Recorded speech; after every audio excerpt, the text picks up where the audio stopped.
Aí, Aê, apareceu! tudo bom, Seja Luca? bem-vindo, boa noite, Boa noite. obrigado por ter aceitado o convite. Imagina, eu que agradeço. Dá pra ver direitinho Bom, aí? vamos lá. Hã? Dá pra ver? Tá chegando a galera aí, dá pra Tá te ver bom, então tranquilo. perfeito.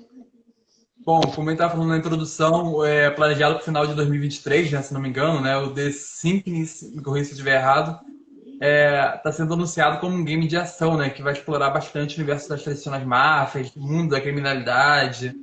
Como se deu a ideia inicial desse projeto e como estão os preparativos para que você, o público, finalmente possa conhecê-lo?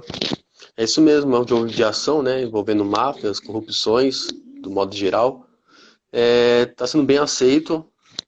Confesso que no começo foi difícil, por ser um famoso GTA brasileiro, né? Tipo, mais um jogo Sim. de mundo aberto. Mas a gente mostrou totalmente ao contrário, a gente mostrou que a gente vai chegar lá, né? A gente, assim, modo de falar, até entendo que no começo mais um jogo, mundo aberto, só que eu sempre mostrei a seriedade, o comprometimento, e isso as pessoas, como eu falei, até entendo, mas isso as pessoas não levaram tão a sério. Mas se passaram 3 anos aí, né? Se passou 3 anos e a galera viu que eu tô firme, tô forte, e o ano que vem é um ano da promessa também. Isso aí. E, e como é que se deu o início desse projeto? Como é que veio a ideia de criar o jogo? Começou comigo em 2019, lá para novembro, faz 3 anos já, como eu disse. Começou com o roteiro do jogo. Na verdade, estava desenvolvendo para um filme, então estava ainda estudando a parte cinematográfica, escolhendo o engine também, que é todo um motor onde desenvolve o jogo ou filme 3D. E aí, eu, depois de escolher a engine e tal, a gente até fiz aí brincando, né? Até fiz um planejamento aí de cenário, de personagem, tudo de acordo com o roteiro. Ficou bem interessante por sinal, mas eu vi que eu ia perder muito tempo na animação, né? Ainda que é em 3D, eu ia perder muito tempo na animação, e depois teria que colocar toda a parte da dublagem por cima. E aí eu falei, não, legal, é um dos meus objetivos até hoje. Mas eu comecei a falar, poxa, mas como que eu vou depois vender isso aí? E o tempo que eu vou levar, né? Não é brincadeira.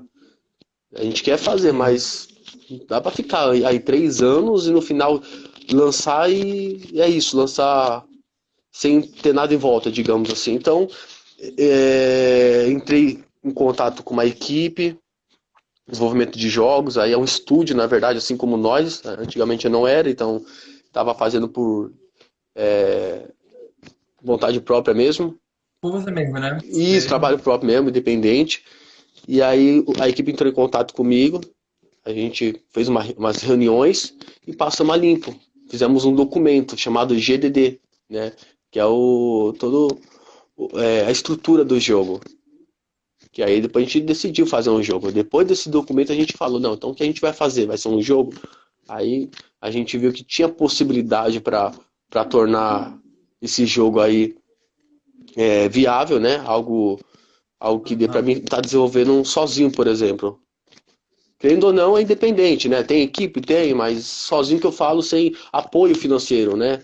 E lógico, depois de eu desenvolver, investir, eu poder estar também comercializando.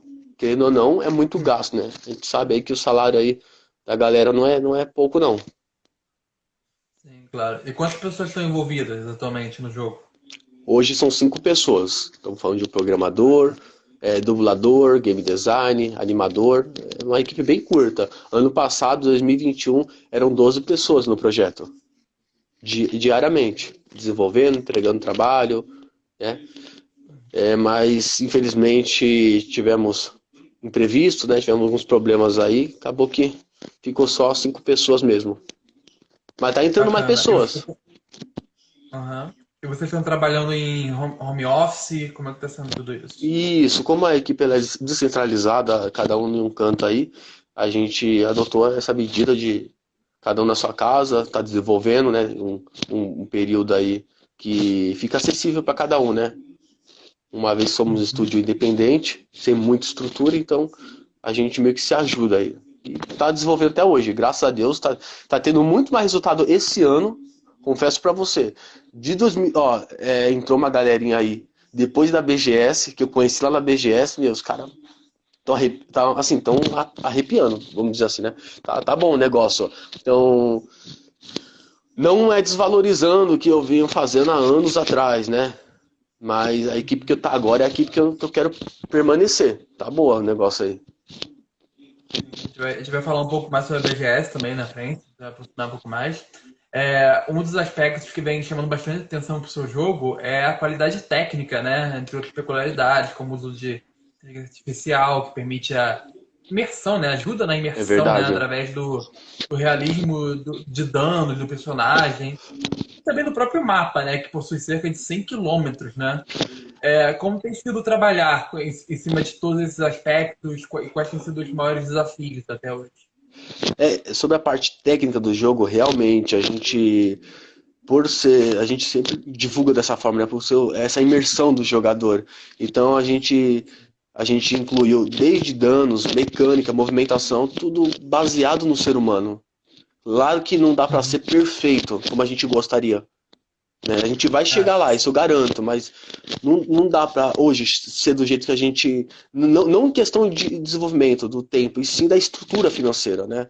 A gente sabe que é gasto.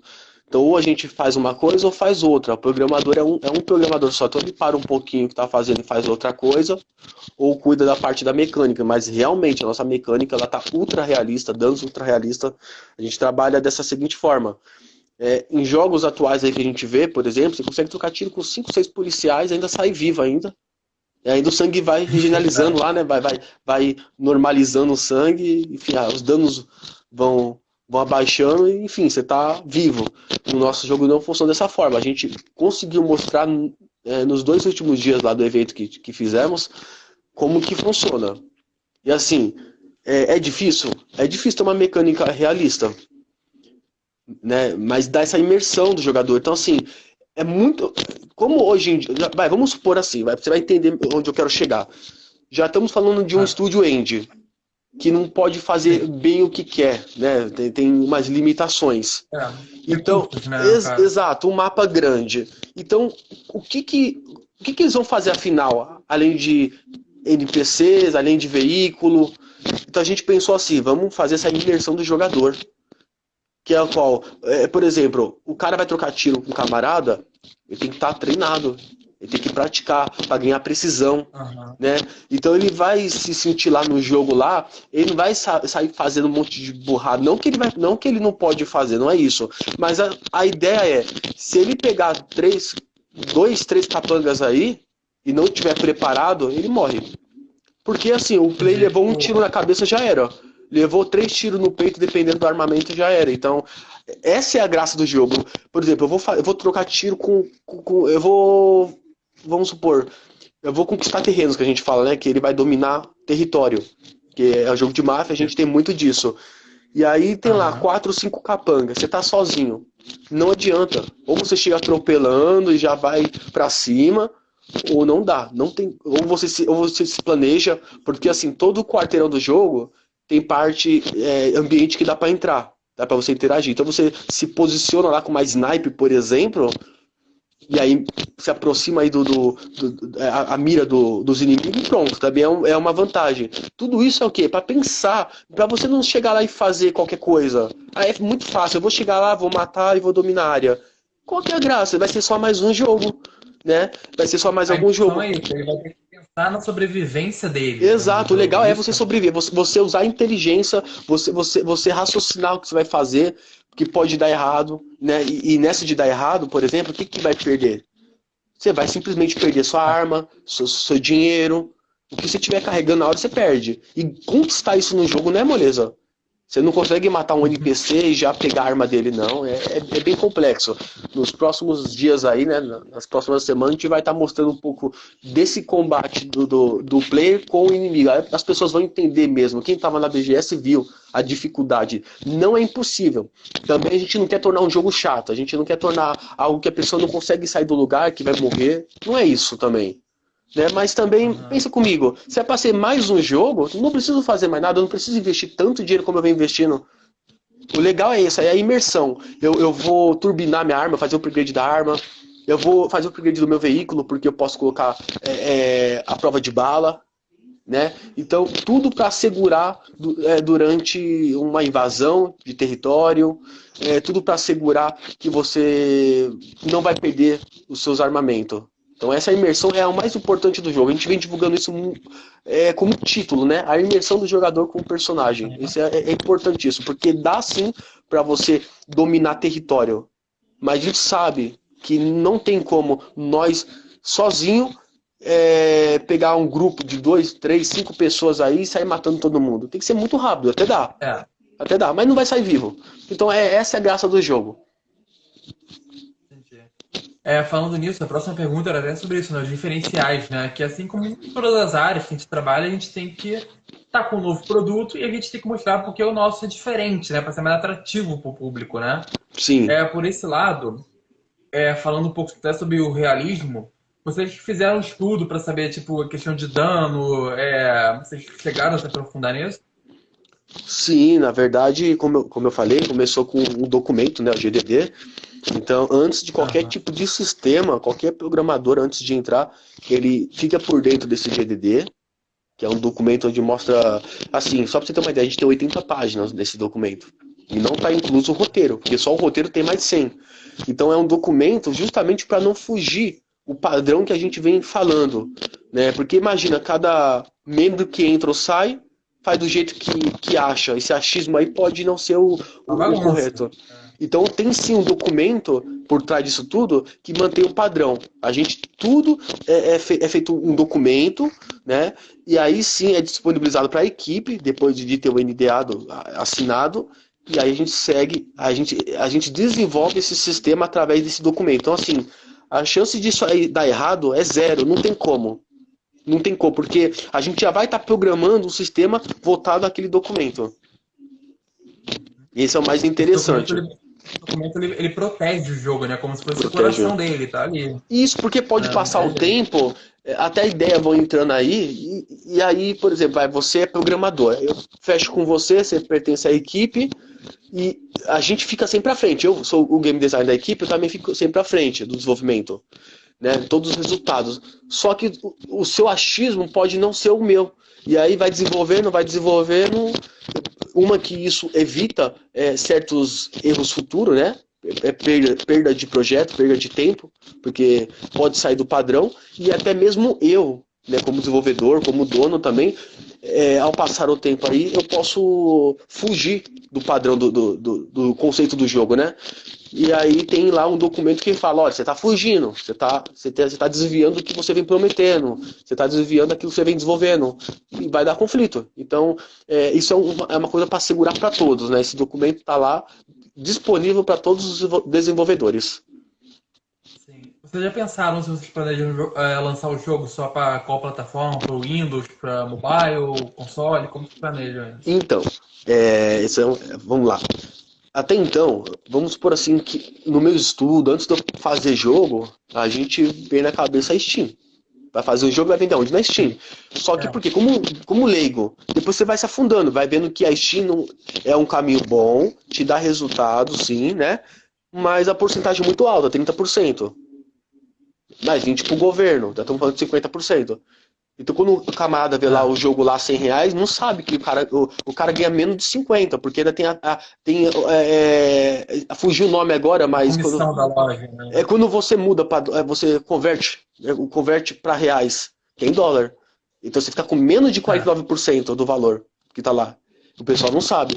E é a mesma coisa que eu. Então a gente fala sempre Steam, porque o pessoal já conhece a Steam, mas assim, vai estar na Steam, desde que não entre outra plataforma pedindo exclusividade, né? E assinando por isso. Então, ó, eu fecho exclusividade com vocês e eu pago X. Aí, beleza. Né? E depende de porcentagens que a plataforma cobra por cada venda. Mas até então, vai ser a Steam e a Epic Games. É o que a gente já tem fechado, né, em contrato. Só que isso é muito dinâmico, porque, por exemplo, há 2 semanas antes da BGS, eu não tinha essa notícia. Agora a gente já tem a notícia que a gente vai lançar para Xbox. Uma coisa é eu falar para você tem conhecidos que trabalham como jogos, você sabe, uma coisa é a gente falar A gente vai lançar para PlayStation, a gente vai lançar para Xbox, para Nintendo. Isso é nós que estamos falando.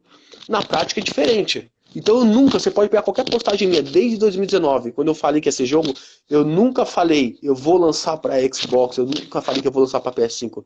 Eu sempre disse que pretendemos, a gente está à disposição, mas nunca afirmei, porque não depende de mim, depende dos caras para fechar. Aí eu prometo uma coisa. É um projeto longo e tudo pode mudar até lá. lá. Pode mudar, eles podem não querer essa realidade, eles podem falar, o D5 ainda não serve para nós. A gente não bota fé. Então eu nunca falei, eu nunca afirmei que a gente vai estar numa plataforma em algum console. Só que hoje eu até posso afirmar, porque a gente já fechou com o Xbox. Isso foi uma grande novidade para mim. Uma grande surpresa. Tá lá no e-mail do Xbox, lá pedindo para assinar o NDA e os outros documentos. Então, isso aí foi sensacional. Eu só não divulguei isso ainda na internet, que a gente tá com tantas coisas paradas aí para estar divulgando, né? Principalmente a parte do trailer do jogo, que a gente deixou isso para depois, mas a gente vai oficializar isso, a gente vai colocar lá que Xbox já tá com nós já. Não tem como voltar mais atrás que eu já assinei. Exclusivo aqui. Exclusivo, eu comentei também num podcast. Isso aí. Um grande amigo meu, o Marcelo, e eu falei pra ele, bom, eu não divulguei isso ainda pra galera, é questão de tempo mesmo que eu não divulguei. E também, tipo, divulgar por divulgar não é legal. É melhor você fazer uma capa, colocar lá disponível, tá, na Xbox, na Steam. Isso vai ter um momento ainda. Mas, de fato, ainda não divulguei pra galera. Vejam a capa e depois vem aqui ouvir no podcast. Então. Isso, já tá primeiro, é verdade. Então, só para quem não é do universo gamer, né, quem tá acompanhando a gente, Steam seria uma loja de games, né, nesse caso, né? Ah, sim, é uma loja de jogos online aí, né? Tem vários jogos aí internacionais bem famosos aí, que a gente já conhece, que estão por lá, mas também... Quem não é da área de game também entender também o que tá falando. Então, e o legal é que tem jogos mega famosos aí que vocês jogam diariamente, só que também fizeram uma parceria há muitos anos aí com os jogos independentes, né, que vem mostrando projetos aí sérios, projetos bem legais aí. Então, é uma das plataformas que a gente pretende lançar. Até porque eu já fechei com eles também. Que não é nada difícil. Não é nada difícil, não. É moleza. Bom, apesar de todos os avanços que os empresários brasileiros, né, têm conseguido fazer aqui no país, a gente sabe que nações como Estados Unidos, Japão e outros lugares já estão muito além, né, em questão de investimentos, né, tecnológicos, né, de jogos, plataformas. Como você vê o engajamento e os projetos de investimento no mercado gamer aqui no Brasil? Olha, eu já começo, desculpa falar assim, mas já começo a dizer que graças a alguns jogos aí, até mesmo do mesmo cenário que o meu, né, mesma proposta, digamos assim, vem queimando a imagem do Brasil, dos jogos independentes, vem queimando a imagem aqui no Brasil, porque já são poucos que investem, já investem com medo, né, e com muita coragem ao mesmo tempo. E aí quando investe, o camarada espera 6 anos, 7 anos para lançar um jogo, e aí não mostra muitos resultados, quando lança dá problema. O outro, desde sei lá de quantos anos aí, 2017, então assim, isso vem perdendo a credibilidade. E aí aqueles que estão lá dando sangue para isso acontecer, né, acabam não tendo essa oportunidade. Graças a Deus não foi o meu caso. Depois do evento que eu participei, várias empresas a gente conversou e entramos em negociação, então tem coisas boas vindo por aí. Eu só acho, como dono da empresa, falando como dono da empresa, 3 anos desenvolvendo, sabendo que falta pouco agora para mim lançar para Steam, lançar para canais online aí, eu não vejo vantagem para mim fechar esse tipo de parceria com o investidor, né? Porque na prática o pessoal pensa assim.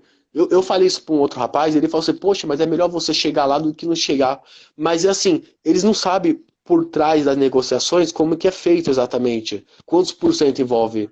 Uma coisa é eu chegar com eu e você agora, Luca, e a gente, por exemplo, vamos investir no jogo? E a gente vai. Do zero a gente investe. Outra coisa é eu falar para você que eu estou indo para o 4º ano de desenvolvimento sozinho, né? E aí depois entregar de mão beijada 50% pro camarada. Chega agora e pega carona, né? Exato. Que o cara já fez. Por que não fez isso há tantos anos atrás? Porque, uma coisa eu te falo, todas as empresas que... É engraçado, Luca, mas é verdade, tá? Todas as empresas que entram em contato com nós, e que a gente também entrou em contato lá no evento da BGS, Todas elas eu mandei um e-mail há muitos anos atrás. Eu tenho um e-mail salvo aqui, pedindo esse apoio, pedindo essa confiança. Eu tenho todos, Lucas. Tanto que já cheguei lá sabendo para quem que ia mandar. Às vezes porque achei que o pessoal não recebeu e-mail, às vezes porque achei que estava muito cru. Aí é muito fácil, depois o cara vai no nosso stand, gosta demais e quer fechar 49%, 50% em cima de X, por exemplo. Entendeu? Então o que eu quero dizer? Opa! Tem uma frase do Steve Jobs que resume até um pouquinho isso, que eu gosto muito, que é: as pessoas não sabem o que querem até que você mostre elas. Exatamente Verdade. isso também. É isso mesmo. É o que aconteceu. Então, assim, essas empresas aí, não todas que querem fechar comigo, não é isso, mas digamos que tem umas 3 aí que eu entrei em contato em 2020, né? E não tive resposta. Eu até tive resposta de uma falando que não ia dar para fechar, que eles tinham um canal exclusivo para isso. Então, e aí essa pessoa quer fechar com nós agora, né? Que é coisa empresa que além de investir em dinheiro também dá computador e tal, né, para trabalhar, uma boa ferramenta. Mas é aquilo que eu te falei, Luca. Não é que eu não quero investir. Não é que eu não quero investidor, desculpa. É que falta pouco para isso acontecer, a comercialização falta pouco tempo. Então, dependendo da porcentagem, não me compensa mais. Entendeu? Foge do que eu venho aí me planejando. Basicamente é isso. Hoje você está à frente, né, do seu estúdio, falando isso, né, que é o Diego Studio Games. É uma empresa, né, para falar que é uma empresa, né, que é responsável pelo desenvolvimento e lançamento do jogo. E que, além de você também conta com uma equipe, como são 5 amigos, né? Como vocês formaram essa estrutura, na verdade? Quais são os planos da empresa para após esse jogo? Pensa alguma coisa também já? Então, sobre a empresa, né? 2 anos já de empresa, registrado mesmo, né? Um ano antes, eu fui registrar a empresa quando eu fui participar da BGS, pra você ter uma ideia. Quando eu fechei com a BGS, eles falaram, precisamos de um CNPJ, que a gente foi lá e fez. Senão, então já não ia fazer, né? Mas na verdade já vinha um ano antes. E então é uma empresa de 2 anos. Como eu falei, para o projeto hoje, temos 5 membros. Quando eu falo 5 membros, não quero dizer que estamos numa situação precária, uma situação péssima, né? Porque que atrasa o desenvolvimento. Eu já trabalhei com 12 pessoas, como agora estou trabalhando com 5. E assim, às vezes 12 pessoas não dá o resultado que as 5 pessoas estão me entregando. Só para você ter uma ideia. Então não é só a quantidade, é o profissionalismo, né? É o aprendizado das pessoas. Então a equipe que eu estou hoje é a equipe que eu não mudo. O que eu puder, antes de eu incluir mais algum membro, eu com certeza vou fortalecer mais aqueles que estão comigo hoje. Mas isso não é por boca que eu falo, tá nítido no contrato. Eu não posso nem fugir disso, tá no contrato. Mas assim, eu nem pretendo por enquanto. Por enquanto dá para levar sossegado, do jeito que tá, tô com animador super bom, game design, né, dublador, roteirista, então tá uma equipe legal. Level design. Agora, falando aí sobre a empresa, não só do projeto. A empresa é o seguinte, ela não tem só 5 colaboradores. Ela tem mais de 20 já. E lá no Discord, inclusive, mostra os 20. O que acontece é o seguinte, nem sempre eu preciso de um freelance. Então lá tem 2, 3 freelancers de programador. 2, 3 freelancers de modelador. E assim vai indo. Game design tem uns 2 lá. São da equipe. Mas não é aquele que está à frente do projeto. Mas não são funcionários realmente, né? Exato, né? Exatamente. E agora, o legal que a gente adotou na empresa é o quê? Terceirizar projetos. Então, ano que vem você vai ouvir falar muito de Studio Game através de outros projetos que a gente vai vir desenvolvendo. Então, a gente vai, por exemplo, você contrata nós, a gente conversa, faz reuniões, tudo, né, com muita seriedade. E a gente faz um orçamento em cima daquilo que você precisa. E o tempo que você precisa também. E a gente desenvolve o projeto. Qualquer tipo de digital, a gente desenvolve. Então, a gente adotou isso para a empresa também. Esse é o primeiro autoral, né, que vocês estão desenvolvendo, né? Esse é o primeiro. Eu digo uma coisa para você. É o primeiro, mas por ser mundo aberto, toda a estrutura que a gente tem hoje, daria para fazer uns 3 jogos já. Fácil, sabe? Uns 3 jogos rápidos, assim. Não falo nem jogo 2D, falo um jogo complexo mesmo, dá pra fazer uns 3. Um por ano, digamos assim. Porque é muita estrutura. Por exemplo, o nosso sistema de veículos. A pessoa tá jogando lá, legal, adorei, muito bom, dá para roubar, né? Dá para dirigir, cada veículo tem a sua mecânica, então tem Sim. sua velocidade, a sua jogabilidade no modo geral, sensibilidade, bem dinâmico mesmo. Só que as pessoas não sabem que a gente está 8 meses desenvolvendo esse sistema. É Tem muito todo, detalhado, né? tem toda a estrutura. Se colocar aí desculpa, um ano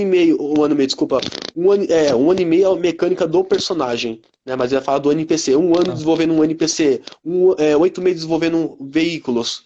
E fazer tudo isso se conectar.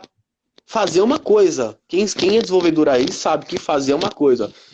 Se conectar é outra. Fazer um NPC que está lá circulando na calçada a hora que ele quiser, que é inteligência artificial. Quando ele bem pretender, ele pode sentar no banco da praça. Quando ele bem pretender, ele pode atender o telefonema. Não tá programado que aquele NPC Zezinho, ele vai sempre atender o telefone, ou ele vai sempre sentar na praça. Ele faz o que ele quiser. A gente está programando ele justamente para ele fazer o que ele quiser. Ele pode roubar até o próprio veículo do Play, por exemplo.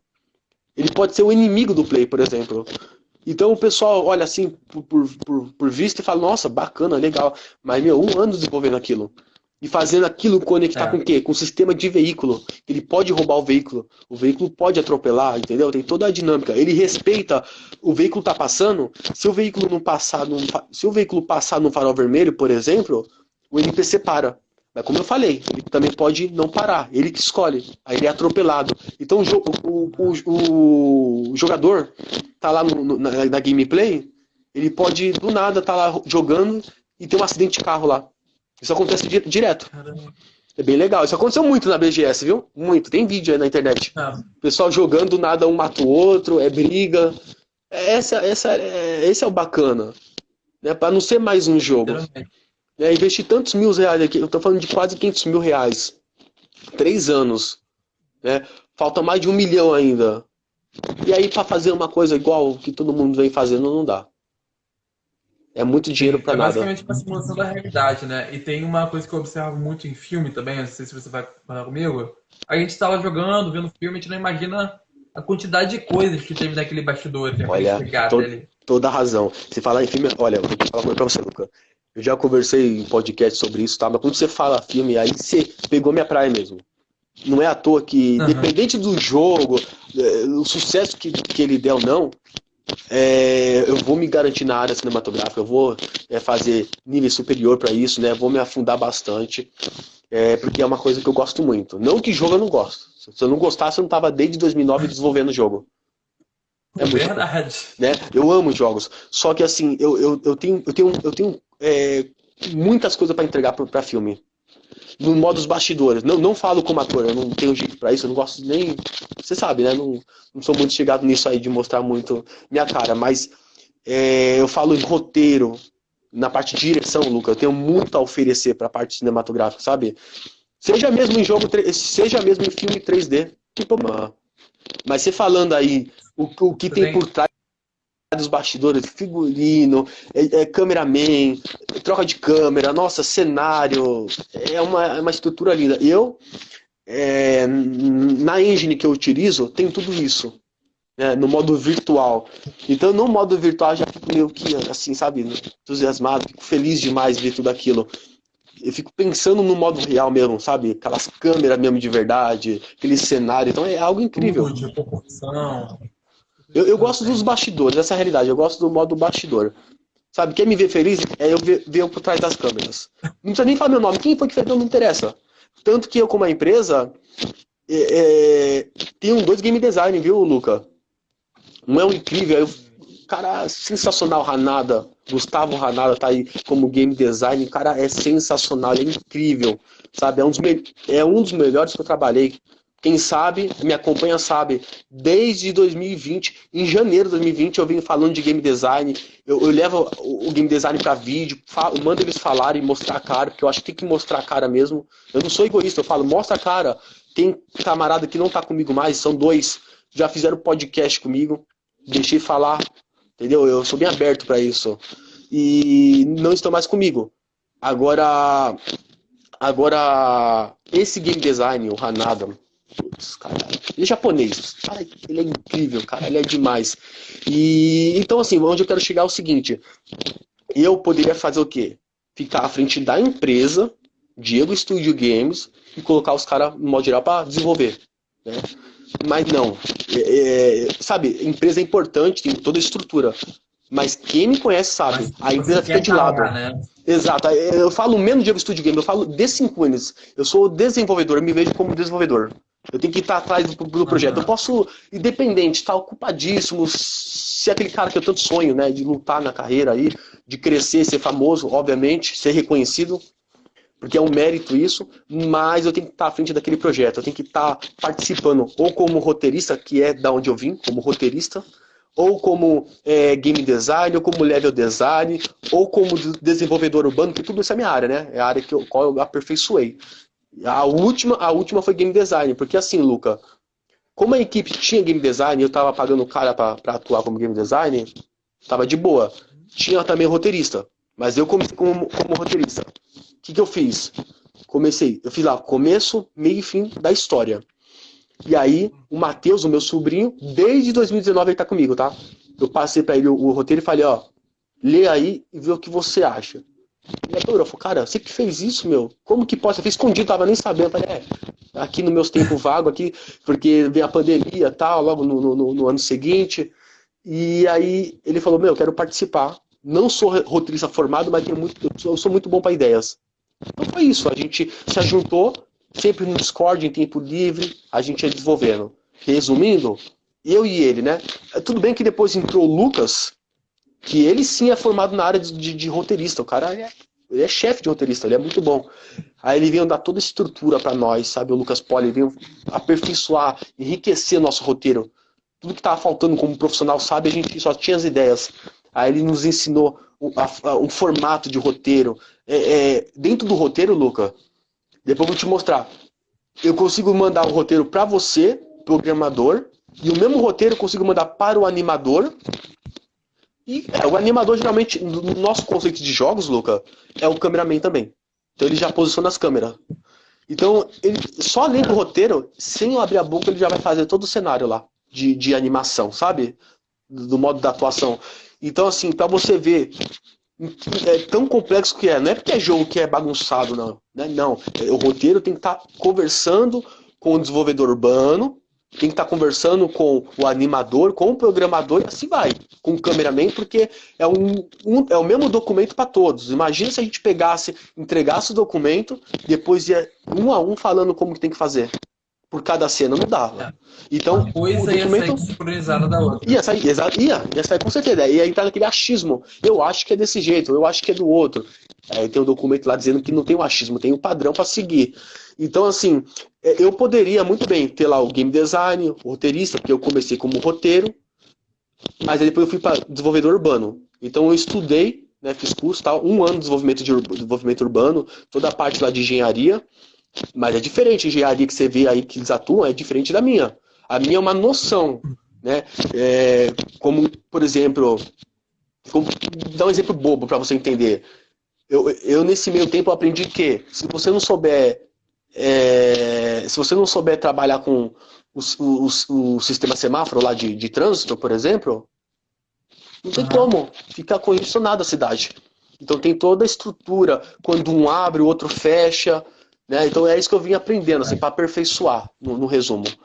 Então foi passando por várias etapas, tal, ao longo desses 3 anos aí, e eu poderia hoje só cuidar da empresa. Já tem o Ranado, já tem o roteirista, tem o animador, tá chegado. Mas eu faço questão de cuidar lá do projeto, tá à frente do desenvolvimento. Tá à frente que eu falo não é mandar. Tá à frente é ter meu nome lá no desenvolvimento. É eu estar lá contribuindo para isso acontecer. Uhum.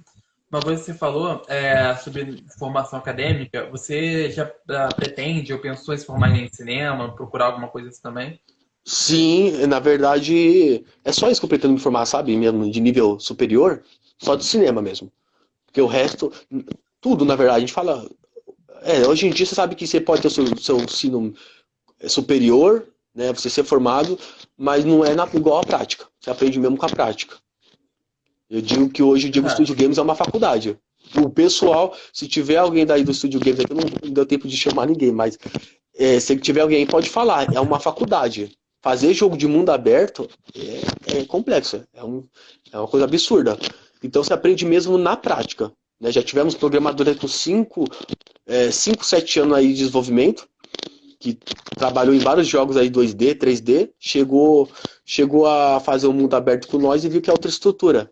Então o que eu quero dizer é que na prática você se aprende. Mas em nível superior eu pretendo fazer na parte cinematográfica.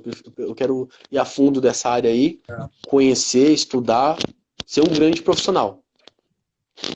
Legal. Pessoal, manda direct que o RH tá aberto, para acabou de falar isso.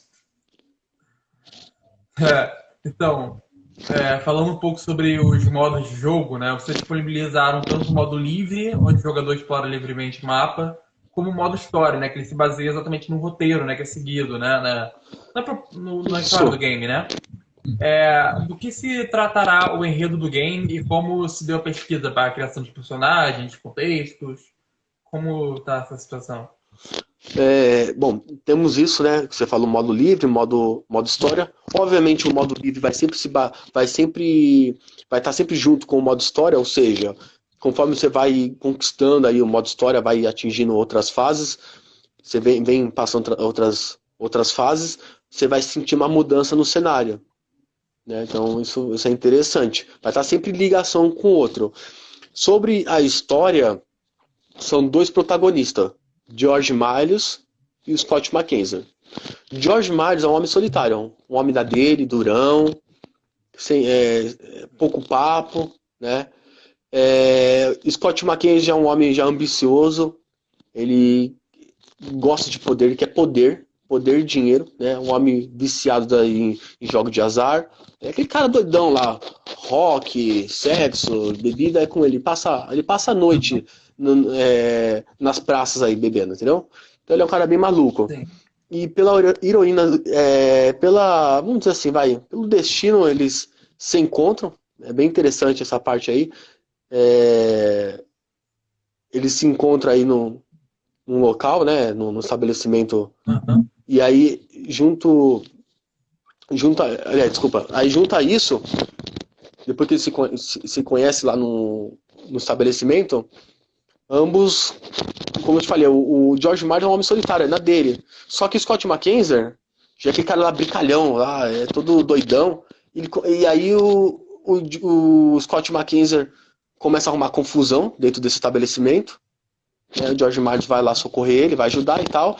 Então, até então era só um favor que ele fez, ó, te salvei de uma aí, e ele seguiu a vida. Sim. Só que aí, conforme passa o tempo, eles se encontram de novo, e de novo o Scott McKenzie entra numa furada, ele vai salvar lá, então meio que eles acabam se conhecendo assim, na encrenca que o Scott McKenzie faz aí nos lugares. Mas no resumo é isso. George Martin é um homem durão, Scott McKenzie é um homem mais ambicioso, poder. Juntos, os dois se afiliam a uma gangue local, começa a fazer barulho, começa a chamar a atenção aí das grandes máfias, né? Até que ele é chamado para participar da máfia e aí começa a história. Por destino, né? Realmente, foi um roteiro bem pra filme mesmo. Foi bem legal. Foi, eu vou até te mostrar aqui, ó. Só um minutinho aqui, eu vou para aqui no Google aqui, uma coisa aqui, ó. Sinopse. Só para você entender melhor, ó. Aqui, ó. Eu vou ler para você, ó. Sinopse. George Miles é um homem solitário que carrega um passado violento. Numa noite em um bar, ele conhece Scott McKenzie, um bêbado viciado em jogos de azar, que ele convida para um roubo. Depois que tudo dá errado, os dois decidem se juntar à máfia mais poderosa da cidade, a família Tinquini. Aqui já é resumido, aqui já é um conceito aí. Bacana pra caramba, bacana pra caramba. A gente vai falar de uma das suas referências, de uma entrevista até que você deu, você comentou que suas referências foram em jogos clássicos, né? Que foi o Mafia 3, né? O The Good Father, né? De 2007. Maravilhoso esse jogo. Maravilhoso, verdade. Quais foram os impactos que esse jogo tiveram na sua trajetória como gamer? O que fez você querer iniciar essa jornada como desenvolvedor? Você começou como desenvolvedor? É aquilo, né? Enquanto as pessoas estavam lá jogando GTA, por exemplo, eu tava jogando Poderoso Chefão. Então, assim, zerava, voltava de novo, tinha um modo livre. É incrível, isso aí realmente pega toda a minha infância. E dentro desse jogo aí, não só como ele, como o GTA, por exemplo, eu ficava pensando, poxa, esse jogo aqui é incrível, é muito bom, mas se ele fosse meu, o que eu poderia fazer para melhorar ele? Aham. E aquele tempo, infelizmente, eles não poderiam entregar tudo isso como a gente pode entregar hoje, né? Era mais fechado, era mais. É. A gente tinha tudo isso. Tem Agora temos máquina boa, mais de ferramenta 12 boa. anos, né? Exato, Tempo. então. Aí eu falei, o que, que eu posso fazer em cima disso? Então, já colocamos lá toda a estrutura de máfia, por exemplo. Aí eu peguei o meu sobrenome, que os mafiosos fazem isso, pegam o sobrenome e adotam o nome de uma máfia, né? Da família deles. O bom é que o É. meu sobrenome é Cinquini, é italiano. Então já faz sentido para uma máfia. Eu falei, Cinquini, colocar desse É. Cinquini. Aí eu coloquei lá no plural, né? Pra ser a família Cinquines. Foi isso. Então, Ah, dentro é. do Poder do Chefão, o que, que a gente realmente usou como ideia? A primeira coisa que a gente usou é o conceito da máfia mesmo. Desde nome, desde da origem, da antiguidade deles, o que, que eles gostam de fazer, o que, que eles gostavam, né? Além de poder, além de enriquecer, além dos contrabandos. Então, isso ajudou muito a gente ter o conceito do jogo. Então, tipo, a gente conseguiu o conceito do jogo. Então, beleza, o Máfia já ajudou demais. E depois disso, Sim. aí vem a parte do cenário. O cenário do jogo do Poderoso Chefão, até mesmo o Mafia 3, que é muito bonito, mas eu não gostei muito. Tipo, é fácil, eu não tô desmerecendo, não é que eu não gostei. É que eu penso assim, poxa, eu sou uma empresa independente, sem investidor, sem verbas. Eu consigo fazer melhor. Por que, que eles não fizeram? Entendeu? Então não é que eu não gostei, é que dá pra fazer melhor. Quem é desenvolvedor sabe que dá pra fazer muito melhor. Né? Até a otimização, assim, precária a otimização do Mafia 3. Eu conheço gente que. E eu fui um deles. Eu comprei o Mafia 3, tá? Eu comprei, mas eu pedi reembolso. Não teve como. Não teve como continuar, pra Fica você no ter uma ideia. golpe. Exatamente, não teve como continuar. Então, assim, poxa, quando é nós não somos muito criticados. Quando a gente faz algum erro, algo do tipo, a gente não pega um pesado com nós, pega um pesado. Pô, Sim. essa empresa tem dinheiro pra caramba, já tem um histórico muito bom. Faz direito, né? É o mínimo. Que se fosse nós, a gente teria que fazer. A gente tá fazendo direito. Então, assim, na parte do cenário, eu não peguei nada como ideia do Mafia 3. Muito menos Poderoso Chefão. Agora, o enredo, a história é Poderoso Chefão. O que muda é o seguinte: o que muda do nosso jogo, porque assim, máfia é máfia, sempre tem o mesmo conceito. Né? A gente já sabe, você nunca jogou o jogo que eu tô desenvolvendo, mas você já sabe o final qual que é. No final, tem o quê? Tem um cara que é pobre, como eu falei, o Scott McKenzie é um homem ambicioso, um cara que gosta de poder. A sinopse já tá falando, ele gosta disso tudo. E a gente tem um jogo. A conclusão do jogo é o quê? Ele vai conseguir ou não vai conseguir chegar onde ele quer? Todo mundo sabe, né? Isso aí é meio bobo, né? A gente já vê em vários lugares. Então, É. o conceito de máfia, do poder, ele já tem. Qual que é o grande lance desse jogo, desse Inquirins? A grande proposta do jogo é que o George Malhos, como eu falei, ele é um homem solitário. Né? Ele é um homem que carrega um passado. E esse passado nada mais é o quê? Que a filha dele, o sequestro da filha dele. Tentaram executar ele há 10 anos atrás, antes da história começar, antes de iniciar a gameplay. Tem um passado há 10 anos atrás, né? No caso. E esse passado, a filha dele tentam executar o George Milos e sequestra a sua filha, de 10 anos de idade, 9 para 10 anos.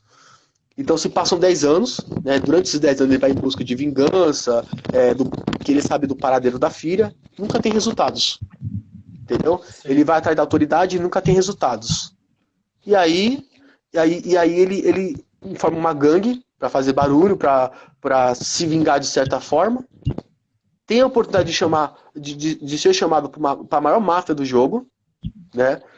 E nesse meio tempo ele descobre que o chefe da máfia, né, o Dom Leon, é o homem que sequestrou a sua filha há 10 anos atrás. Então, quando ele descobre, e olha que não é spoiler não, viu? A história vai começar ainda. Quando ele descobre que o chefe da máfia é o grande, né? Como pode dizer? Né? Ele é o grande antagonista mesmo disso tudo. E aí sim, ele pega a máfia e junta os seus aliados dentro da máfia. E a família Tinquini ela é cortada ao meio praticamente. É como se fosse duas famílias Tinquini. Uma do lado dele e do Scott Mackenzie e outra do Leon Tinquini, que é um homem, o senhor rúgido, 68 anos de idade, já velho e tal. E aí que começa a história. Ou seja, o que eu tô falando pra você não é nem spoiler, não é nem o começo do que vai acontecer ainda. Então a gente pegou dentro, por exemplo, você não vê um negócio desse num jogo de máfia. Né? Olha até onde a gente foi. A gente envolveu uma criança, sequestrou, passou 10 anos depois, a menina. Ó, e aí tá um spoiler também. A menina tinha 10 anos. Ela já não tem mais 10 anos, ela tem 20.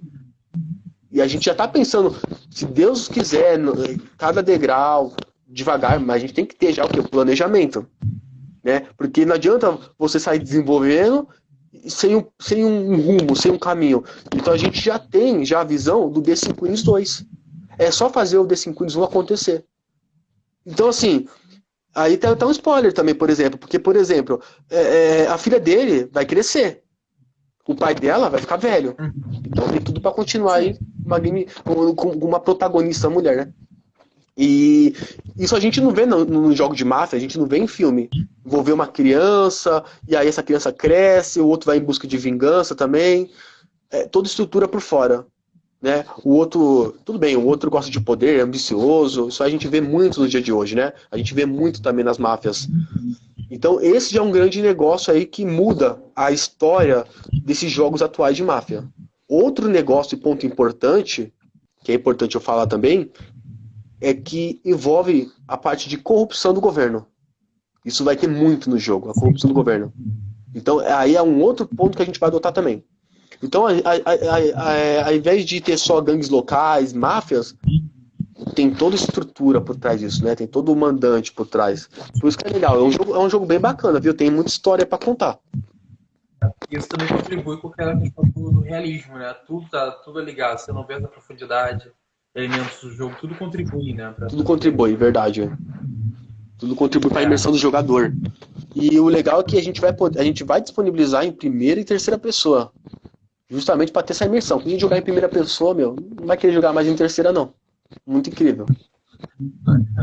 Bom, vamos falar da BGS. Recentemente teve a realização no início do mês de outubro, né, em São Paulo, que se trata da maior feira de games da América Latina. Simplesmente isso, né? Onde Verdade. você acabou apresentando uma prévia do seu jogo. Como foi expor o jogo para esse público e o retorno que você teve nesse projeto dentro? Olha, como é que foi? pensa assim. Eu estou desenvolvendo na engine Unity. Unity, para quem não sabe, é onde desenvolve os jogos, né? Jogos, enfim, software para questões de jogos. Exato. Então você já até manja. E, então, assim, ela é conhecida para desenvolver jogos de mundo fechado ou 2D. Jamais mundo aberto. Né? Tem que ser muito ousado fazer um jogo mundo aberto na Unity. Então eu cheguei lá na BGS com um notebook i5 terceira geração, 8 GB de memória RAM DDR3 e com esse jogo, que lá a gente disponibilizou 10 km de mapa. E rodou, só pra você ter uma ideia. Então a gente já mostrou que questão de otimização não seria o problema, que dá pra rodar. Sim. Né? E agora falando sobre a galera, o que eles acharam, quando eu mostrei que era um notebook, que o jogo estava sendo rodado através desse notebook, nesse gráfico ultra realista e tal, só falei, sem travar. Sem travar. Então foi incrível, o pessoal gostou demais, já aceitou por aí. Né? Já viu o quanto a gente trabalha na otimização. Você não precisa ter um computador fera, né, das galáxias para rodar o jogo. Não precisa, até porque eu só não fui para Rio. Você conhece a Rio? Não conheço muito. Então, resumindo, a concorrência da Unity. Quando não é outro. Né? E lá é bem-vindo o jogo de mundo aberto e tal. Eu só não fui para lá justamente porque para você ter um projeto na Rio, estamos falando que você só vai poder comercializar esse projeto para quem tem dinheiro em comprar um baita computador gamer. Então, o meu propósito sempre foi esse. Desde PC médio até os melhores. O PC médio consegue jogar no Ultra tranquilamente. Claro, com muita boa otimização e tudo mais, né? Mas dá para rodar. E esse foi um dos objetivos. Rodar o jogo no melhor desempenho em computadores médios. Então, o jogo ele vai ser para computador médio. É o maior público que tem. Poucas pessoas, não é todo mundo que tem um notebook. Eu como desenvolvedor... Se você é um gamer super dedicado, assim, você não vai ter um computador, um setup desse, né? Exato, não é todo mundo que tem condição de ter, né? Então a gente pensando nas pessoas que não têm condições de ter um computador desse daí, e pensando também no custo do jogo final que ele vai sair para mim, e perder essa boa parte do público não é legal. Mas voltando para a BGS, o pessoal já deu voto de confiança para nós nisso. Só de ver que é um notebook sem placa de vídeo, eu esqueci de falar, sem placa de vídeo. É um detalhe também. Mais importante, teve gente lá que viu, eu gravei lá vídeo na BGS mostrando que não tinha placa de vídeo. Então isso já deu total importância do jogo. E aí a gente vai falar agora do mundo aberto. O pessoal entrando lá no jogo, vendo que tem um personagem ao qual ele pode roubar veículo, ele pode interagir com os NPCs. E o legal, eu falei toda hora, mundo aberto, né? Mas todo o quarteirão da cidade, todo quarteirão, ele tem um lugar para entrar. Então você vai poder explorar, tem bancário, tem padaria, tem loja de arma, tem restaurante, tem bares, tudo no interior. Você pode entrar lá e tal, curtir. Então, para ter o que fazer, tem stand de tiro também para você treinar precisão, né? Então, o pessoal gostou demais do modo da mecânica do jogo. A equipe pequena está desenvolvendo através dessa mecânica toda que a gente está oferecendo para a galera. Isso foi muito bom. Então, em relação à crítica, só tiveram críticas positivas. A única crítica negativa que a gente teve foi o seguinte: é de ter 100 km do mapa. O pessoal achou assim absurdo. Como assim 100 km? Nem GTA, o último GTA não tem 100 km, tem 75 km. Então, a partir disso, a gente viu que era importante tomar uma ação. Era importante a gente juntar a equipe e falar, poxa, não foi só um cara só que falou pra mim que é muita coisa 100 km, que pode dar errado, fora o tempo que a gente vai perder para pouca equipe. Aí eu conversei com a galera e falei, galera, vamos fazer o seguinte, se esse é o único problema que a gente tá tendo, pensa, a gente poderia ter vários tipos de problema para estar resolvendo sobre as críticas, a gente só tá tendo esse. Então vamos fazer o seguinte, o pessoal tá certo, vamos entregar aquilo que a gente consegue. Pode ser 3 km, pode ser 5, pode ser 30. Então, a partir disso, lá da BGS, a gente começou a trabalhar com cerca de 30 km de mapa. Mas não é que vai ser 30 km, pode ser menos ainda. Né? A gente começou a enxugar alguns pontos que não eram importantes, na verdade, mas que para o desenvolvimento do jogo, a gente ia enfrentar, como posso dizer para você, grandes conflitos. Né? Ia levar muito tempo para desenvolver. Por exemplo, estamos falando de um jogo independente. Precisa colocar um oceano bem expansivo, que os jogadores possam nadar, possam explorar? É interessante, eu sei. Mas pensa comigo, só aí a gente levaria meses e meses desenvolvendo. Então a gente já tira essa parte. Ou seja, não vai poder explorar embaixo do oceano. Vai ter o oceano lá, vai ter barco, vai poder sim pilotar, vai poder pegar barco tranquilo. Até navio, tá? Até navio vai ter no jogo. Mas não vai poder nadar. Então quando o play entrar no oceano, ele for mergulhar, ele vai morrer. Então vai acabando, vai tendo danos até ele morrer. Isso é uma forma que a gente teve um bom senso, né, de estar fazendo, justamente pelas críticas na BGS. Porque por mais que o pessoal não tinha todo o jogo lá, a gente falava com a galera, galera, vai ser 100 km, o mapa vai ter ilhas, vai poder explorar ilhas, vai poder nadar. Aí a gente pegou as melhores ideias e a gente adotou para esse jogo, para esse projeto. Ou seja, será um mundo aberto, com menos mapa, não vai poder nadar. A transição de cena vai ocorrer a cada, por exemplo, cada 5 quilômetros. Então, para ir para outra cidade, por exemplo, vai ter uma transição. Ao invés da gente colocar aquela barra de carregamento, né, como tinha em jogos como GTA Santos, por exemplo, você saía do estabelecimento e voltava, ficava carregando tipo uma tela, né? Então, para não ter essa parte que é chata, a gente adotou uma transição. Então, por exemplo, o cara tá na cidade A.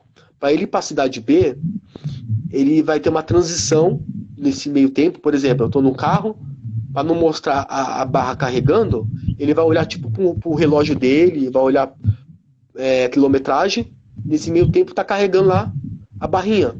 Ninguém vai ver. Sim. Mas quando voltar, sair dessa cutscene, né, dessa timeline do personagem, ele já vai estar na outra cidade. E quando ele olhar para trás, vai estar lá outra cidade também. Mas é uma cidade fake. Então, o que eu quero dizer com isso? A BGS ajudou demais a gente, como posso dizer para você, a gente enxergar a verdade. Tipo assim, nem as grandes empresas fizeram isso, por que eu vou fazer? Né? Então, não é bacana.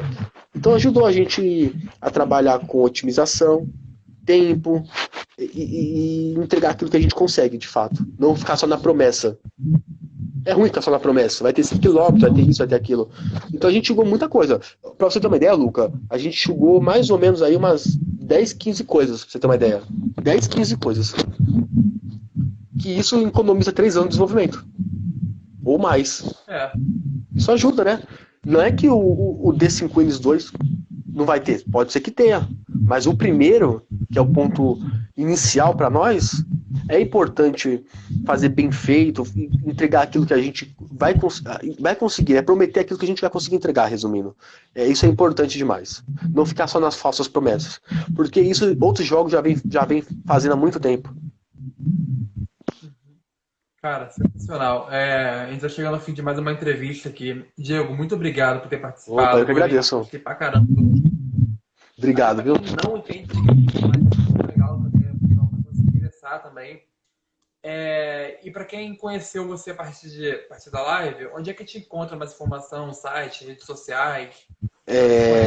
O Diego Studio Games está em todas as redes sociais, desde o TikTok, Instagram, Twitter, tem o nosso site diegostudiogames.com, tem o Facebook Diego Studio Games também. Então tá em todos os lugares agora. Essa é uma forma da gente conseguir ficar mais próximo da galera. E, inclusive, nos próximos dias, a gente vai disponibilizar o servidor do Discord também. Então lá o pessoal vai ficar bem à frente do desenvolvimento, vai poder acompanhar nitidamente, vai poder dar opiniões, sugestões, enfim, vai poder fazer um monte de coisa. Hoje a gente está em todas as redes sociais. Estão desatualizadas, assim, por exemplo, o TikTok está bem desatualizado. Eu demorei para recuperar minha senha. Demorei demais para recuperar, para saber o e-mail e tal. Mas, enfim, recuperei e agora a gente vai atualizar ela. Nos próximos dias a gente já vai atualizar. O pessoal pode também acompanhar pelo TikTok. A gente vai sempre, em vídeo, no caso, a gente vai sempre priorizar o TikTok. Né? A gente viu que lá tem bom engajamento. Então, o TikTok, quem for acompanhar, só vai ver novidade daqui em diante. E só lembrando... E só lembrando um detalhe importante também, que tanto lá na BGS, né, tivemos várias entrevistas lá também, foi bem legal, mas eu costumo chamar o Jefferson, né, que ele cuida da assessoria da empresa, ele costuma falar, entrevistar.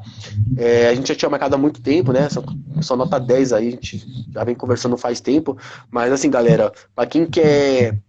Eu costumo falar do modo mais leigo, não adianta eu falar técnico aqui com vocês aqui sobre Unity, sobre GDD e tudo mais, que vocês não vão entender. Então eu tô falando no modo leigo mesmo, conversando, mas tem o Jefferson, que ele presta toda a assessoria, ele fala da forma mais clara possível, a forma mais técnica, né? Fala até menos que eu. Então, quem quiser acompanhar nosso trabalho no YouTube também, no Facebook, já tem lá algumas matérias que saiu com o Jefferson, tá? Ele fala muito bem, tá? E o meu é mais falando assim do modo leigo, né? Uma conversa mesmo, um flow aqui nosso, pra quem não entende. Pô, foi muito bacana aqui.